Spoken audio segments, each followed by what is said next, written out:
आज आप सबका एक बार फिर से आज के मनन में मैं हार्दिक स्वागत करता हूँ। सबको शालोम। मित्र, अक्सर हमारे जीवनों में एक समस्या रहती है कि हम कभी बहुत उत्साहित रहते हैं तो कभी बहुत निराश महसूस करते हैं। दूसरे शब्दों में मैं यह कहना चाहता हूँ कि हम आशा, निराशा, उत्साह और हतोत्साह के बीच झूलते रहते हैं। वैसे ये एक सामान्य मानवीय स्वभाव है, क्योंकि समय के साथ साथ हम स्वयं को संभाल भी लेते हैं। अगर ऐसा है तो कोई चिंता की बात नहीं है। लेकिन चिंता तब होने लगती है जब यह क्रम लंबा होने लगता है। बहुत समय तक यदि हम निराश रहते हैं तो कभी कभी तो ऐसा भी होता है कि उबर भी नहीं पाते। जब ऐसा होने लगता है तो जीवन की क्वालिटी और उत्पादकता या प्रोडक्टिविटी पर असर पड़ने लगता है। आज के मनन में हम चर्चा करेंगे कि ऐसी स्थिति में क्या करें, कैसे सकारात्मक बने रहें, कैसे अपने उत्साह को बनाए रखें। मित्र, अक्सर ये होता है कि जब उत्साह कम होने लगे या स्वयं को हम कमज़ोर महसूस करने लगें तो हम कई साधनों को अपनाते हैं। जैसे हमारे मित्र, माता पिता, सहपाठी, समाज के लोग या हमारे सर्कल के लोग।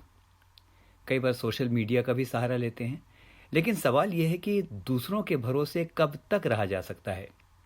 जीवन में कभी ना कभी सारी समस्याओं को अकेले तो झेलना होगा ना, क्योंकि all the times all are not available. जीवन के हर समय में, हर पल में, रात में, एकांत में सब तो उपलब्ध होंगे नहीं, क्योंकि हर एक की अपनी अपनी जिम्मेदारियां और प्रतिबद्धताएं हैं। तो हर कोई हर समय अवेलेबल नहीं होगा। इसलिए मित्र, हमें अपने ही अंदर एक ऐसा तरीका या मैकेनिज्म पैदा करना होगा जिससे कोई हो या नहीं, किसी से बात हो या नहीं, लेकिन हम स्वयं ही स्वयं को डील कर लें। तो आइए देखें कि प्रभु के लोगों ने ऐसी परिस्थिति में क्या किया, कैसे उन्होंने अपने उत्साह को बनाए रखा। भजन संहिता 42 उसके 5वें वचन कहता है, हे मेरे प्राण, तू क्यों गिरा जाता है? तू अंदर ही अंदर क्यों व्याकुल है? परमेश्वर पर आशा लगाए रख, क्योंकि मैं उसके दर्शन से उद्धार पाकर फिर उसका धन्यवाद करूंगा। मित्र, आपको इस पद की पृष्ठभूमि बताता हूं। यह पद भजनकार राजा दाऊद के द्वारा लिखा गया है।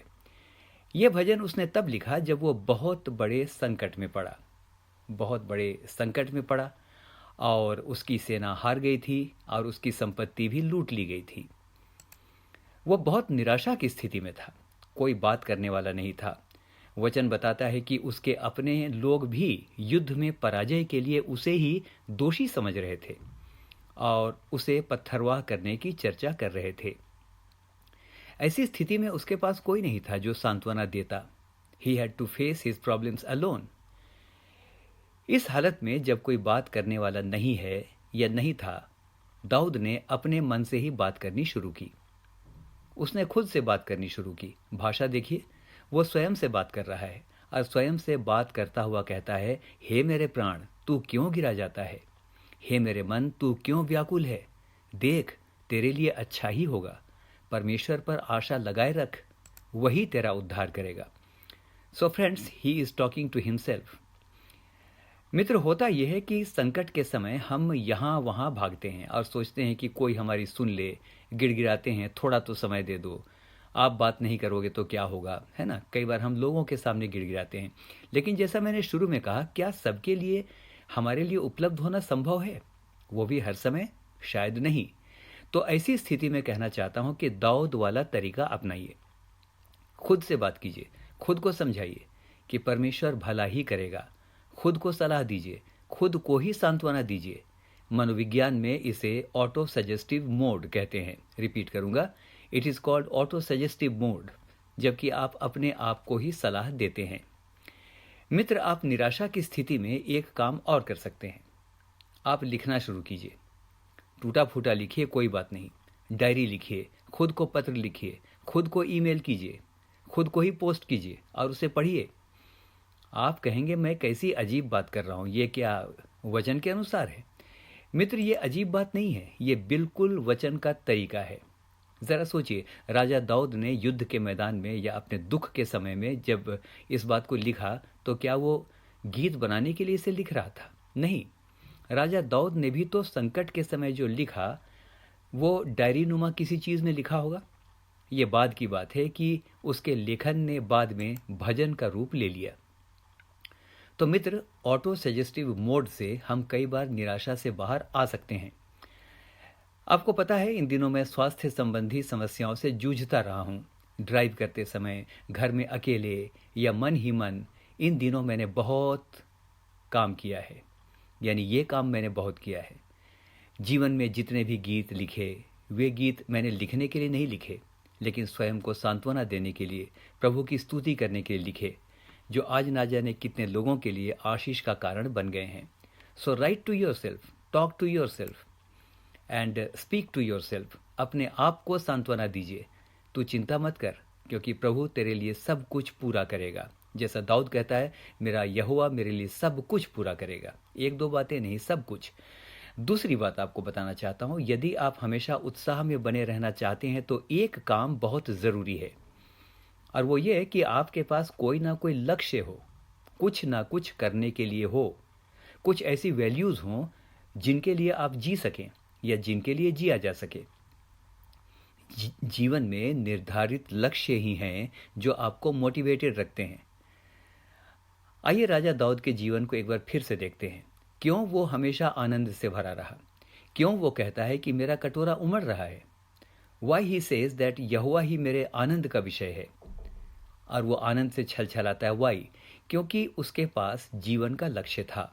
भजन संहिता 132 उसके 4 में वो कहता है, ना अपनी आंखों में नींद और ना अपनी पलकों में झपकी आने दूंगा, जब तक मैं यहोवा के लिए एक स्थान न बना लूं। मित्र, उसके जीवन के सामने एक लक्ष्य था जो उसके उत्साह का कारण था, कि वो परमेश्वर के लिए भवन बनाना चाहता था। नीति वचन 4 उसके 25 में राजा सुलेमान लिखता है, तेरी आंखें सामने की ओर और तेरी पलकें आगे की ओर खुली रहें। इस पद का क्या अर्थ है? इस पद का अर्थ है, तेरी आंखों के सामने हमेशा एक लक्ष्य हो। मित्र, लक्ष्यहीन व्यक्ति निराश हो जाता है। क्या करूं?